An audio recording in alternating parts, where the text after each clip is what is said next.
ನಾಯಕನಹಟ್ಟಿ ಜಾತ್ರೆ ಅಂದರೆ ಸಖತ್ತು ಜನ. ಯಾವ ರೋಡಿಂದ ಯಾವ ಮೂಲೆಯಿಂದ ಯಾವ ರೋಡು ಎಲ್ಲ ಫುಲ್ಲು.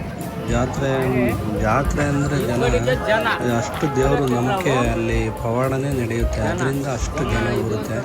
ತೇರು ನೋಡೋಕ್ಕೆ ಆಗೋದೇ ಇಲ್ಲ ಜನ, ಅಲ್ಲಿ ಅಷ್ಟು ಮೂಲೆಗೂ ಜನ ಇರ್ತಾರೆ, ಅಷ್ಟು ಇದು. ಆದರೆ ಏನು ತೊಂದರೆ ಆಗದಂಗೆ ಎಲ್ಲ ಕಡೆಗೂ ಪೊಲೀಸು ಅಲ್ಲಲ್ಲೇ ಒಂದು ಚೌಕಿ ಟೈಪ್ ಇಟ್ಕೊಂಡು ಅವ್ರಿಗೆ ಸಹಾಯ ಮಾಡಿ ಅಂತ ಅಂದ್ಬಿಟ್ಟು ಸುಮಾರು ಕಡೆ ಇಟ್ಟಿದ್ದಾರೆ. ಯಾರು ಒಂದಿಷ್ಟು ಏನು ಪ್ರಾಬ್ಲಮ್ ಆದಂಗೆ ಅಷ್ಟು ಜನ ಇದ್ರೂ ಸ್ವಲ್ಪ ಅವಾಯ್ಡ್ ಮಾಡಿದ್ದಾರೆ ಅಂದರೆ ಜನನ ಭಾಳ ಗ್ರೇಟು. ನಮ್ಮ ಇಂಡಿಯಾ ಫೈನ್ ಕಂಡ್ರಿ.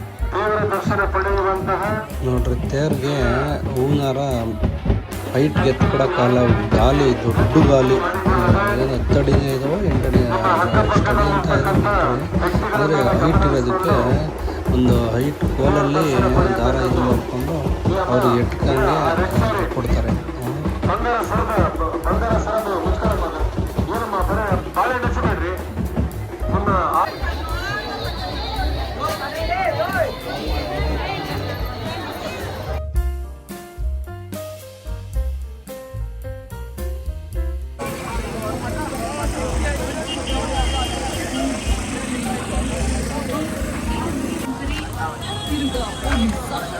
ಕೇಂದ್ರಕ್ಕೆ ಮಾಹಿತಿಯನ್ನ ತಿಳಿಸತಕ್ಕದ್ದು ಹಾಗೂ ತಾವು ಧರಿಸಿರುವಂತಹ ಬಂಗಾರದ ಒಡವೆ ಮತ್ತು ಆಭರಣಗಳ ಮೇಲೆ ಎಚ್ಚರಿಕೆಯಿಂದ ಇರತಕ್ಕದ್ದು.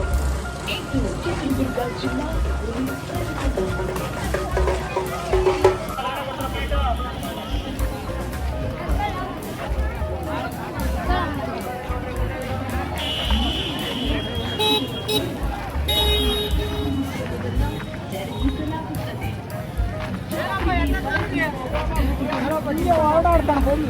ನೋಡಿ, ಎಲ್ಲಿಂದ ಎಲ್ಗೋ ಅಲ್ಲೆಲ್ಲ ಬಂದಿದ್ದೀರಾ.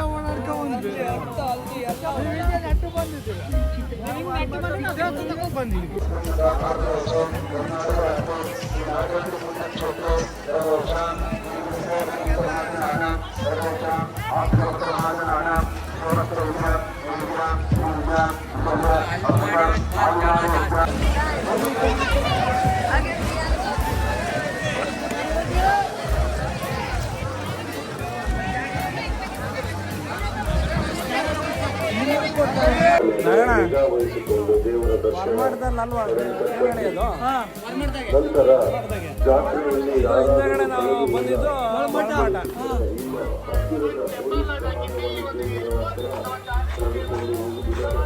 ಎಲ್ಲ ನಾಯಕನಹಟ್ಟಿ ತಿಪ್ಪೇಸ್ವಾಮಿ ದೇವಸ್ಥಾನದ ಹತ್ರ ಇದ್ದೀವಿ.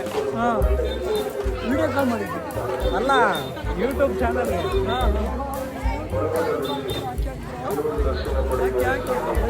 ಯಾವುದೇ ಕಾರಣಕ್ಕೂ ಕೊಬ್ಬರಿಯನ್ನ ಸುಡಬಾರದು. ಜಾತ್ರೆಯಲ್ಲಿ ಬಂಗಾರದ ಆಭರಣಗಳನ್ನು ಎಲ್ಲಾದ್ರು ಮಿಕ್ತಾರಲ್ಲ.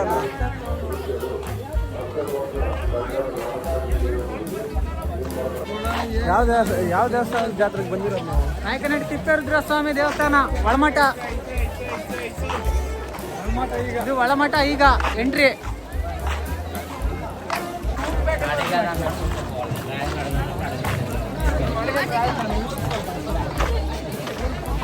ಪ್ರಕಟಣೆಯಾಗಿದೆ.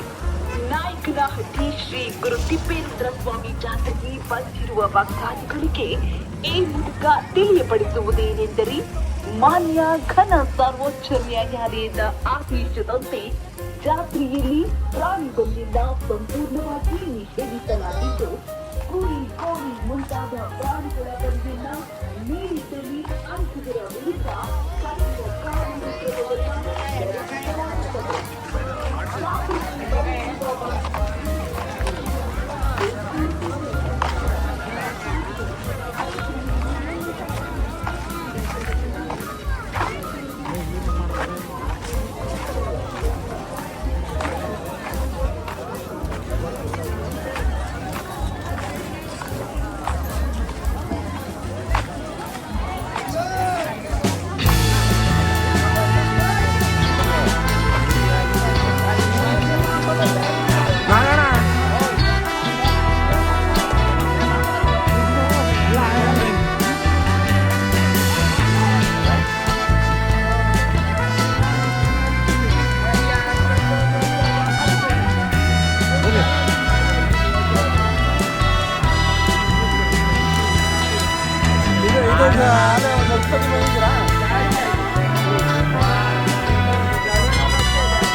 ನೋಡೋಕ್ಕೆ ಅಲ್ವಾ ಜನರು ಬರೋದು.